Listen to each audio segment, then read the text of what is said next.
Many celebrities in Tanzania have big names but poor in the bank? There's something we rarely question. The people we see, the one with the biggest name, the loudest recognition, we assume they are living well. We assume they are wealthy. But what if that's not true? Welcome back to Through Archives Conversation Beyond Thoughts. Today we are discussing a question many people quietly ask. Why do celebrities seem incredibly famous yet still struggle financially? We often see artists wearing designer clothes, attending VIP events, and appearing on television or social media. Naturally, we assume they must be wealthy, but fame and wealth are not the same thing. In Tanzania and in many developing entertainment industries, recognition can grow much faster than income. That's what today's episode explores. Why? Think about your favorite musician. Their songs are playing in the club, taxis, wedding, radio station, and social media videos. Their face is recognized everywhere. Yet that the same artist may still worry about paying rent or supporting family. How can both things be true?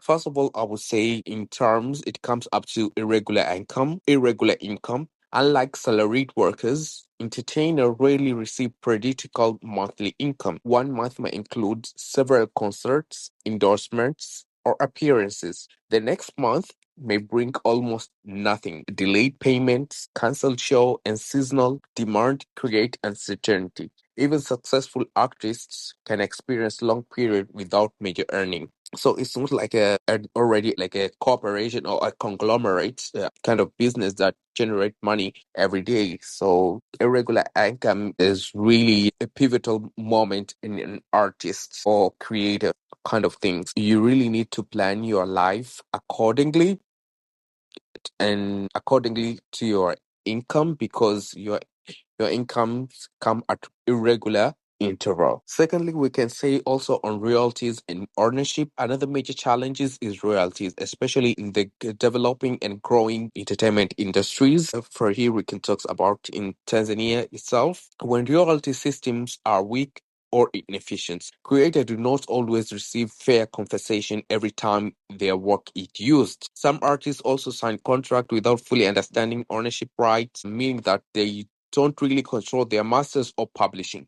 And that's why I always say you have to read your contracts very carefully and understand every nuances that come with it. Find yourself a lawyer. Find yourself a legal guidance in reading up into your corners. Really know what you're getting yourself into. And for an artist, for example, musicians or actors, your masters and your publishing are one of the most key pillars in generating generational wealth for yourself and for your family. So it's really important because years later, their biggest songs may continue generating value, but it's not for yourself, it's for someone else. There are literally real life examples. For example, we can start big companies, big corporation around the world. You should really know yourself what you're getting into. On terms on the royalty system here, also I would want to talk about Tanzanian industry. In Tanzania, we have an institution called COSOTA, which deals with royalties. But and itself, I would say, is underperforming its duties because we hear a lot of, for example, the art songs played in major, for example, malls, clubs, radios, at weddings, park. They really don't get their fair share of their royalties and their ownership. So I really want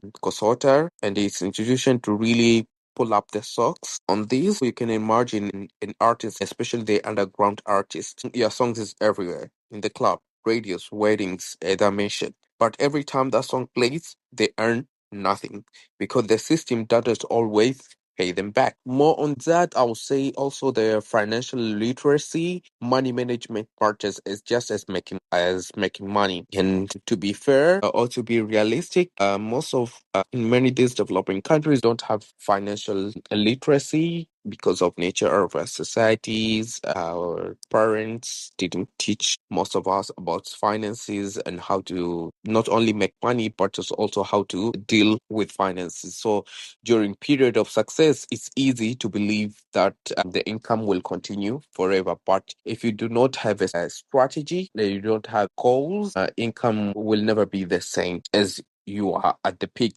or at the height of your career. So I would say without budgeting, investing, having emergency savings, operational financial advice, high earnings can disappear really quickly. I just stumbled upon Zuchu's interview where she said that when she was starting up in her music career, she would really get good income, but that income would like disappear in a second or in a snap because she didn't have the financial advice. So right now, she really took the road in order to understand her finances and everything. So yeah, financial literacy is really important because many entertainers also support their extended families, especially in Africa. So that's also another type of pressure. Also, I would add on that is that there is high expenditure to maintain an image. People say, I'm looking up, what do they call? I'm protecting my brand. You can see that the expenditure relate to the type of income you're getting. So that's also things to keep on mind. On the other hand, there is perception versus reality. People should understand that in social media, most of the time, we see the highlights and the curated moment of the people, of the artists, of the creators, or entrepreneur they want us to see. The designer clothing may be borrowed, luxury car may be rented, and VIP invitation may be sponsored. So none of these automatically reflect a personal wealth of the person per se, but visibility is often part of marketing. We should take social media as a visibility type of things. Audiences see success, but not debt, delayed payment, or financial obligations. We don't see their bank account, we see just their highlight what they want us to see. So I will always say visibility doesn't equate success. On the other end, the pressure to stay protecting the brand or to maintain an image. Once someone becomes famous, expectation change. That's nature of the game. It comes automatically. Fans expect celebrity to always look successful.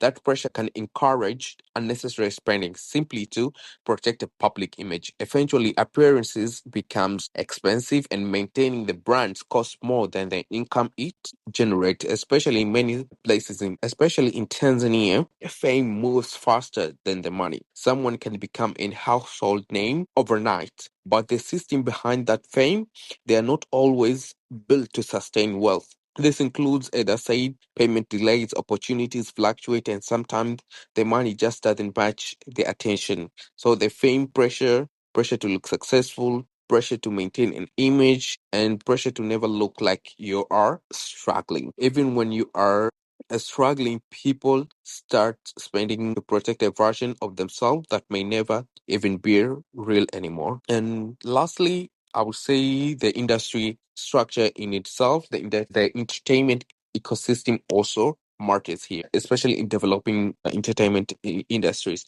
There are limited sponsorship opportunities, I would say, fewer revenue streams. There's a lot of piracy in it, inconsistent licensing, and smaller market, all reduce long-term wealth creation. Sustainable industries reward creators repeatedly, not only that's why I say a sustainable industry reward creator repeatedly, not only when they are trending or at the height of their careers. That's why I would always say, why do we idolize fames? Because most of the time we are living vicariously through them in how we want to perceive our own life to be.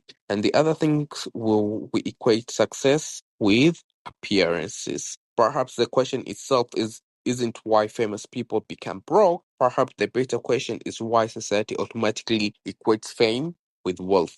Recognition is valuable, but without ownership, financial planning, reliable royalty systems, and diversified income, fame alone cannot guarantee financial security. So the next time you see a celebrity, or I see a celebrity myself living what appears to be a luxurious life online, remember that you are seeing the highlight reel, not necessarily the balance sheet. Maybe the real question isn't why they are broke, but why we believe they are wealthy. So thank you for listening to Through Archives podcast. If this episode challenged your perspective, share it with someone who believes fame always equates. Thank you for listening to Through Archive Podcast. If this episode challenged your perspective, share it with someone who believes fame always equal fortune. Until next time, stay curious, keep asking questions, and we'll see you in the next episode.